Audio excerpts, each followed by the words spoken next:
Narito po ang News TV Quick Response Team sa may Medjola kung saan inaantabayanan dyan sa Malacanang ang pagsusumite sa Pangulo ng panukalang Bangsamoro Basic Law. Pero dito sa may area na Medjola, nakikita nyo po itong mga manggagawa na nagka-camp out, Campo Obrero ang tawag po nila dito. At sila ay mananatili daw dito hanggang sa zona ng Pangulo kung saan ang panawagan po nila ay ang pagpapahinto pa rin sa kontraktualisasyon. Mamaya po makakapanayam natin ang ilan sa kanilang mga representante at upang malaman natin ang iba pa nilang mga pananaw. Samantala, hawak na po ni Pangulong Duterte ang rekomendasyon ng Department of National Defense kaugnay ng martial law sa Mindanao.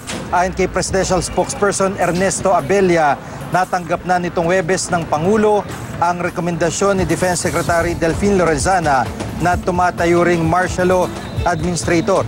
Hindi muna idinetalye ni Abella kung inirekomenda ng DND ang pagpapalawig o pagpapatigil ng batas militar. Inaasahang maglalabas na ng desisyon si Pangulong Duterte bago matapos ang linggo.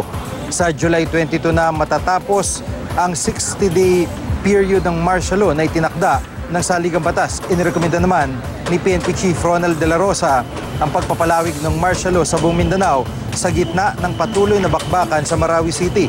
Nais daw kasi nilang matugunan pa ang problema ng mga loose firearms. Bukod dito ay marami rin umanong narco-politician na nagpopondo sa mga terorista sa Marawi. Wala kami nilagay na time frame except to the President kung gaano kahaba yung gusto niyang i-request. Gusto niyang mangyari na extension, yung paglipana ng loose firearms dyan sa Mindanao, lalong-lalo na sa Marawi at Lanao del Sur. So, we have to account on the loose firearms muna bago natin siguro pwedeng ilip ang martial law. The President will go through and will make a decision on the matter. As we all know, the President listens and he considers the position not only of the military and of the police but also the interests of vital stakeholders.